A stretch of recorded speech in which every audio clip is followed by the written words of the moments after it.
Hey everyone, it's Allie, and with patch 1.1 dropping and with Jinshi being playable, I've had quite a lot of people ask me the question, Allie, should I pull for Jinshi or should I stay for Changli? This is a pretty important question to ask, as a lot of people are playing as pure free-to-play, meaning that they can't just buy every single character. And because of that, I wanted to make a video going over my thought process on it and what I would personally do if I only were able to get one of these characters. Now, in this topic, I think we're going to talk about it from a few different points. We're going to talk about it from the gameplay points, the visuals, and the value of each character. But the one thing I'm not going to really go over is going to be their damage, as I think damage is completely irrelevant to this discussion. The reason for that being is that pretty much every character in the game can easily do all content. With us pushing to higher and higher count levels over the next few weeks, we're going to eventually be at level 80. And the way damage works in this game is based off of the difference between you and the enemy you're fighting. If you're fighting an enemy that has the same level as you, you're going to do true damage, meaning your damage is not going to be reduced any further. And if you're fighting an enemy that is substantially below you, your damage is going to be multiplied. The current hardest content in the game, the level 90 and the level 100 hologram and Tower of Adversary monsters, are only going to get easier as time goes by, and eventually we're going to have level 90 characters,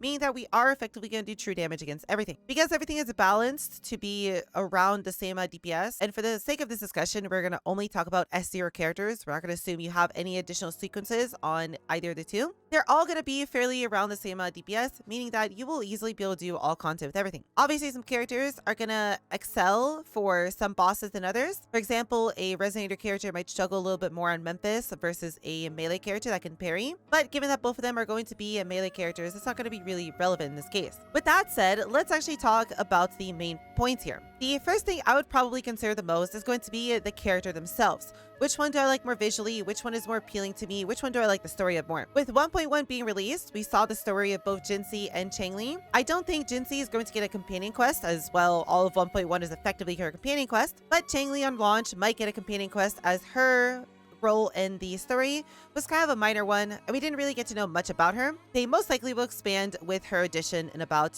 3 weeks. I will say Jinshi's story was really good, and I do like Changli, as she's a little bit of a mysterious character and we don't know everything about her or why she has the powers that she does. So it'll be interesting to see what comes of it in the future. But I would say both characters are interesting enough for me to want to invest into both of them. In terms of visually, I would say both characters are honestly very pretty. They're both going to appeal to different characters. Obviously, with Changli having bigger boobs and with Jinshi having smaller ones, that is a thing that a lot of people are interested in, especially in female characters. But in terms of their outfits, I would say both of the outfits are absolutely gorgeous. Jinshi has a really pretty dress, and I really like the way it looks, especially with her hair. I like all the little tattoos, all the markings that are accompanying her outfit, and I think overall she is very, very visually pleasing, so I wouldn't really be disappointed if I specifically went and got her just for the looks. In terms of Changli's model, I would say that Changli is also very pretty. Her dress is gorgeous, her color palette is amazing, and honestly I think her hair is probably some of the prettiest hair in this game. Realistically, it's just going to come down to which character you like more visually between the two, if you are simply going to base this off of looks. And the nice thing is, if you go into the gallery, you can just look at both of the characters and see what they look like, if that is going to be something that is a big decision for you. The other thing to take into consideration here is how they look in combat and how they flow in combat.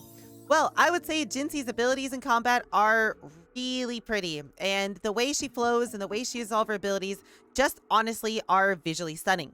I like her cutscenes for her abilities, for both her E and for her ult, and I like the way she moves in combat and the way she feels.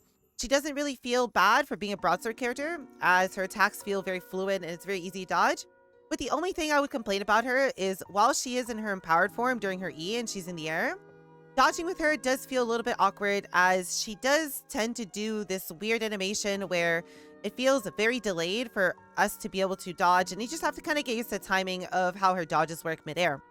Outside of that though, she is very, very visually appealing, and I've had a very nice time playing with her for the past day or so. In terms of Changli also has some really nice visuals, and if you do the 1.1 story, you can actually see how she plays, as you get to fight with her for a few minutes during one of the mini boss fights. We don't fully know her kit yet, as Shikan and Kuro Games have shown that they will change kits right before the launch of a character, so it's hard to say how exactly she'll play outside the little bit that we got to play with her during the storyline. But her abilities and her attacks were also honestly visually pleasing, and they felt really good to use as well. I, during the whole mini boss fight, was just stunned at how pretty everything was.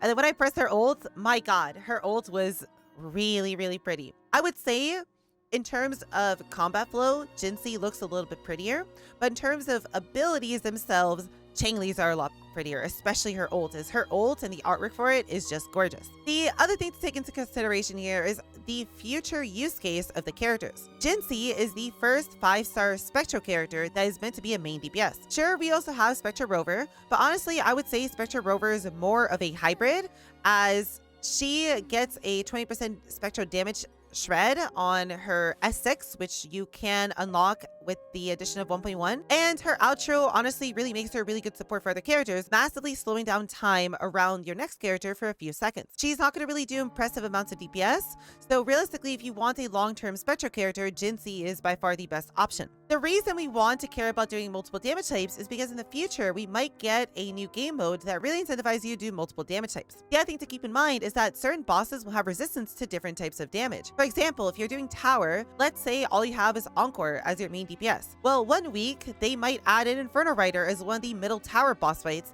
and because Inferno Rider is fusion type, they were going to take 50% less damage from all fusion damage. Because of that, you want to have as many damage types as possible in your roster to be able to not only have an easy time with certain Tower of Adversary areas, but to also be prepared for future content. Changli, on the other hand, is going to be a fusion character, and she kind of competes with Encore for that. Encore does a very high amount of damage as it stands, so if you already have her and you already like playing her, Changli wouldn't really be needed as she's just another fusion character. With that said, please don't take that as a massive consideration for which character you should choose, as the damage type is not going to really be that relevant, especially because we have so many different damage types already. So it's not going to be that hard to counter a boss's damage resistance. With that said as well, the other thing to keep in mind is the future synergy of these characters. Currently, Jinshi and her playstyle kind of wants you to play coordinated attack characters such as Yanwu or Yinlin. With that said, you kind of can play her with whatever you want. There really isn't any sort of strict requirement. You can play her with Kalchara, with Encore, with GN, and have her do an amazing job with it and have no issues. But ideally, if you want to min-max her, she does look to be strongest currently with both Yinlin and Yanwu. For Changli, I've had a lot of people ask me, Allie, isn't Changli really good with Encore and she's going to be the best one for Encore? And unfortunately, that is just not going to be the case. The problem with Encore is that Shanhua is straight up just unbeatable. Shanhua's outro gives the next character 38% more basic attack damage, and unfortunately, Changli's outro is not going to be able to compete. Changli's outro is going to give 20% more fusion damage and 20% ult damage, and if we were to look at all of Encore's damage, unfortunately, her empowered damage during her ult does not actually count as ult damage, and the only thing that is considered as ult damage is specifically the heavy attack that she does at the end. All of her combos and her E count as normal basic attack damage and resin skill damage respectively, meaning that Changli's outro is only going to be half effective on Encore. With that said, I think Changli and Encore are going to make for an amazing switch comp where you play both as main DPS and just swap between both of them, canceling each of their abilities to gain more DPS. If you like that kind of playstyle and you like swapping between characters a lot, I think Changli and Encore will do amazing together and they'll feel really good. But you could also just play Encore as a pure main DPS, focusing on buffing her with Shanhua and Verena, and you should be able to play Changli in the same fashion where you play with a different sub DPS that is going to buff Changli's damage to make her as a main DPS. With Jinshi being a Spectro character released in 1.1, I don't think we're going to be getting another Spectro character for a while, given that Verena is a Spectro support and Spectro Rover kind of fits the niche of a hybrid Spectro character. So with the full lineup of all of these Spectro characters, I don't think we're going to get a sub DPS or another support for Jinshi for quite a while. With Changli, I can very well see us getting maybe a fusion support in the future, as we don't really have a fusion support currently, meaning that in the future there might be even more characters to look for that might make Changli even better. But both characters have quite a lot of synergy, so you shouldn't really have to worry too much about finding characters to play with them. With all that said, honestly, the TLDR that I would give you in terms of which character you should pick is simply just going to come down to which one you like more visually. Because both characters should do about the same amount of damage, and because both characters should have about the same amount of relevance in the endgame, realistically, just look at both of the character abilities, see which one you like more, see which one is prettier, and just honestly just pick based off of which character you like more and which character just seems smoother to you in combat. One thing to keep in mind here is that you can do a trial for Jinshi. If you are kind of set on getting Changli, and you aren't sure if you want Jinshi or not, you can go do the trial really quickly for her to see how she plays in combat and decide if you want to save for Changli or if you want to potentially pull for Jinshi. I hope all this might make your decision making a little bit easier in terms of what you should pull for, and no matter what, I hope you enjoy whichever character you get. If you have any questions on any of this, feel free to leave a comment in the comments below, and I'd be more than happy to help you as soon as I can. I also stream on Twitch every single day, and I'm going to be playing both characters, so if you want to see what Jinshi looks like, feel free to come by and see her gameplay as we're trying to min-max her. And once Changli comes out, I'll also be getting Changli and doing a lot of content on her. With all that said, I hope you kiddies enjoy the rest of your day, and I'll see you all in the next video.